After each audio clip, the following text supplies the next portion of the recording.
nanos are so easy to do. Number one, nanos are easy to do because if you use non-football tactics and alter these defense just to load up one side, anybody can get in, even in the NFL. But in the NFL, it'd be easy to beat these defenses. That's why teams don't do it. Load up one side and leave so much of the field wide open. But anyway, let's go through some of the assignments. Now, your defensive end and nose guard, they play an A gap. That means they're supposed to hit their gaps, rush upfield to get to the quarterback. You got the defense tackle. He plays a 3 technique, and he's the C gap. Basically, just has the same rushing principles, but he can protect against the run as well. The other defensive line plays a 9 technique. He steps hard to the line of scrimmage, basically faking the blitz, dropping back into the seam, and also playing the flat, depending on where the play look like it's going, if the quarterback is to get the ball off. Now, your outside linebacker, he plays a stem blitz. A stem blitz is a delayed blitz. He's waiting for his gap to open. He's waiting for a hole to open on the offensive lineman or follow off the penetration of anybody on the defensive line. Now you have your middle linebacker. He drops back into a seam. He also plays the flat, depending on where he sees the ball going, if the quarterback gets it off or who's running what type of route, a post route or a flat route. Now you have your other linebacker, your other outside linebacker. He drops back into a hook zone. To anybody who doesn't know what a hook zone is, if you play Madden, it's the short yellow zone. It's also the same thing in All Pro Football 2K8. It's also the same in Backbreaker. It's the short zone where you run back about 5 steps and you play the middle of the field or you play the flats. It's pretty much the cover against any type of slant or any type of middle of the field pass.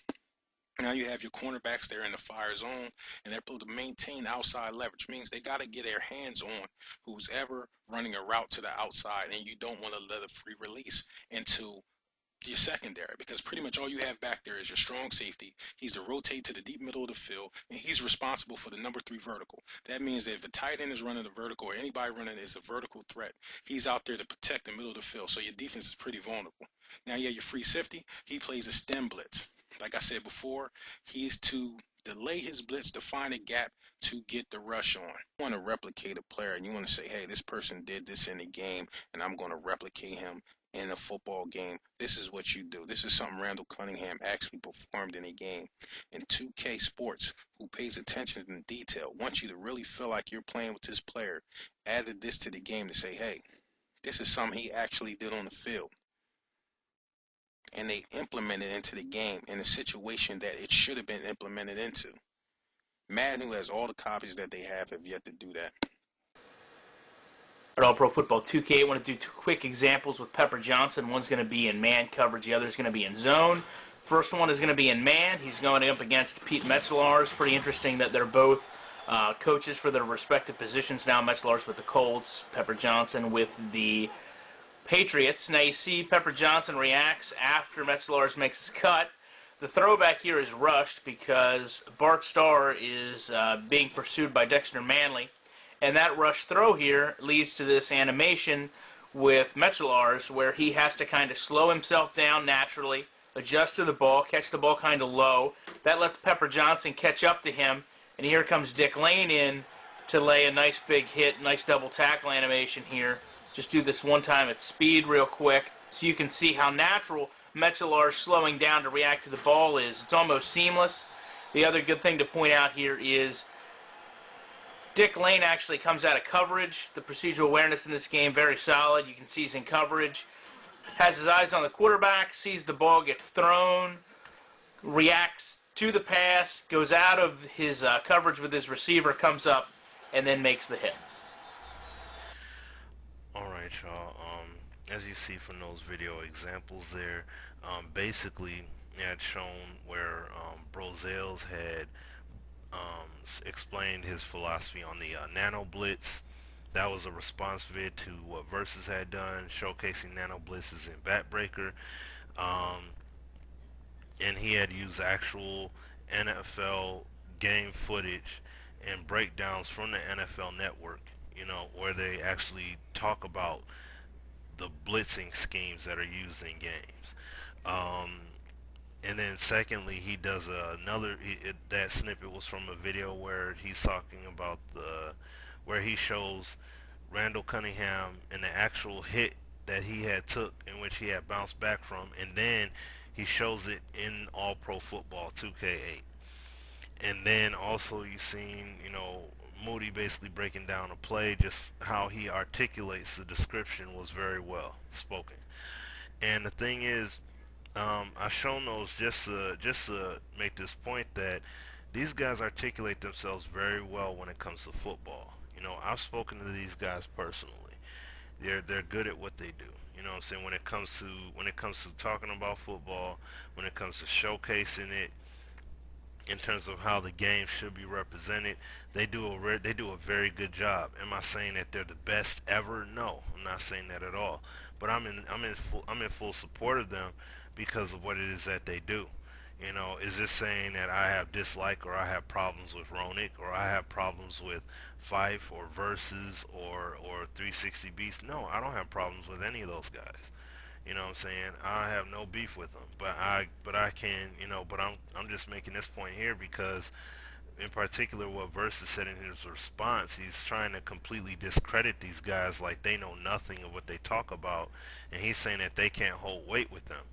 But I mean the thing is that when I look at these vids that Brozales and Moody have done, they have put these vids out here with the evidence of professional players that have played or are still playing the game, like I said, and they're out here showcasing that. So it's like when you have that kind of evidence to back you up, it's like the only way you can refute that is showing an instance where you have pro players, whether it's NFL on Fox or CBS Sports or whatever venue it is, avenue you see the information from, find it and put it out there to support your point. That just makes most sense. That makes the logic, like he's showing you the logic. And the thing is, people are coming out and just putting text comments just because they don't like what's being said.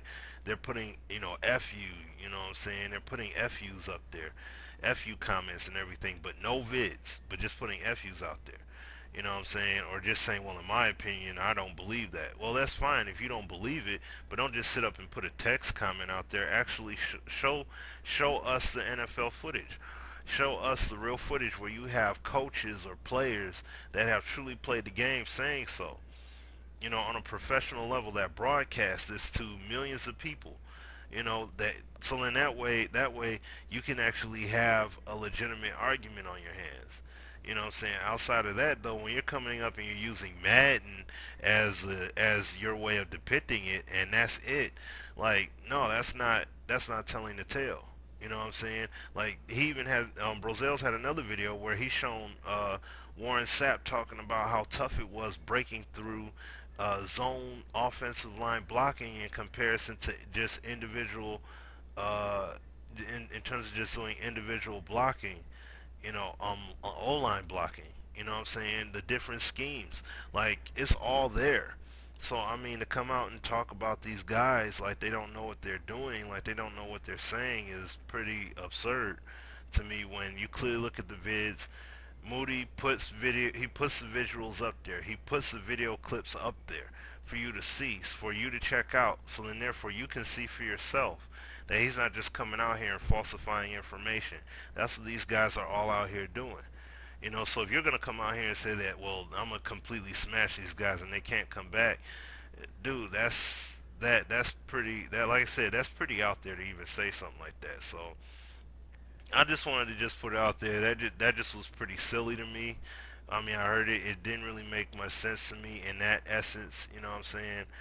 And this is just one other thing to verses here, and this is on like this is real of a level as it gets.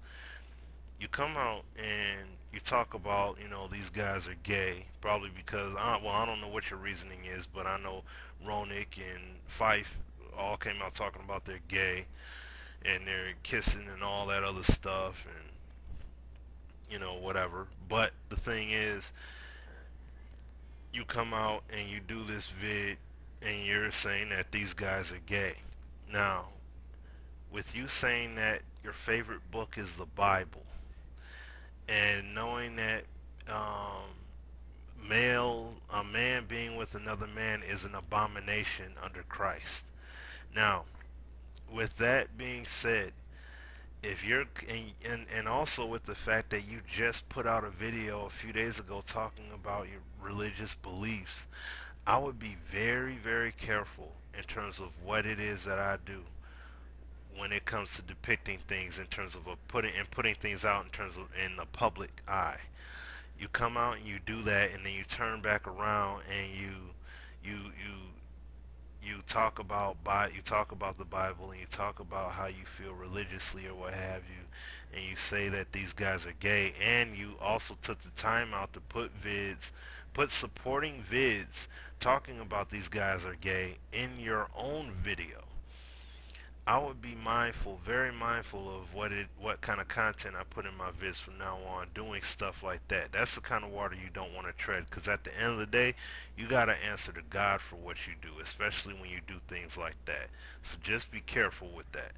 But on that note, this is your boy Smitty signing out. I'll holla at y'all later. Peace.